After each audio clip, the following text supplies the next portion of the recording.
វីដេអូនេះបង្ហាញអំពីរបៀបលុប page Facebook មុននឹងខ្ញុំបង្ហាញខ្ញុំសូមបញ្ជាក់បងប្អូនថាដើម្បីលុប page Facebook បានយើងដែលជាអ្នកលុបត្រូវតែជា admin ដែលមានសិទ្ធិធំនៅក្នុង page ហ្នឹងណាមកឥឡូវយើងចូលទៅដល់វិធីលុបដើម្បីលុបបងប្អូនចុចចូលមកកាន់ Facebook មក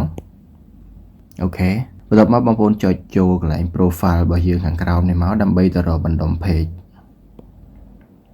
ហើយយើង select លើឆ្នុចនេះមកនេះរួចហើយយើងអូសទៅរក page ទាំងអស់ដែលយើងគ្រប់គ្រងណាហើយបងប្អូនអូសទៅរក page ណាមួយដែលបងប្អូនចង់លុបទៅឥឡូវឧទាហរណ៍ថាខ្ញុំចង់លុប page នេះមួយដែលខ្ញុំបង្កើតបង្ហាញបងប្អូនថ្ងៃមុនណា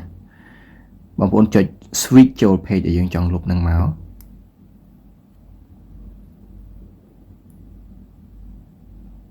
ក្រោយពីចូលទៅដល់ page ហើយបងប្អូនត្រូវចុចឆ្នូត3ផ្នែកខាងលើនេះមក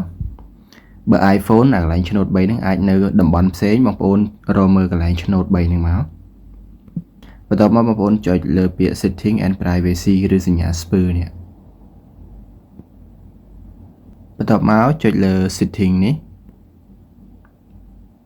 ហើយអូសទៅក្រោមបន្តិច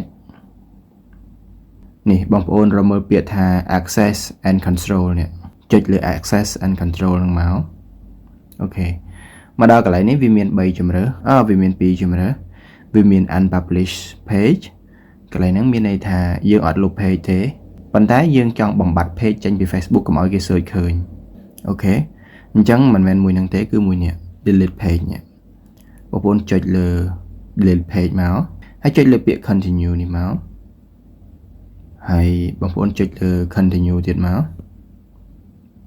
អូខេបន្ទាប់មកចុចលើ continue ទៀតមក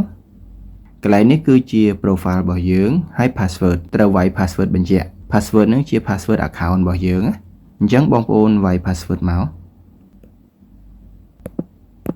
អូខេបន្ទាប់បងប្អូនវាយ password ហើយចុចពាក្យ continue នេះមកអូខេ password ខ្ញុំវាយខុសខ្ញុំសូមវាយម្ដងទៀតអូខេបន្ទាប់មកបងប្អូនចុចលើពាក្យ delete page នេះមក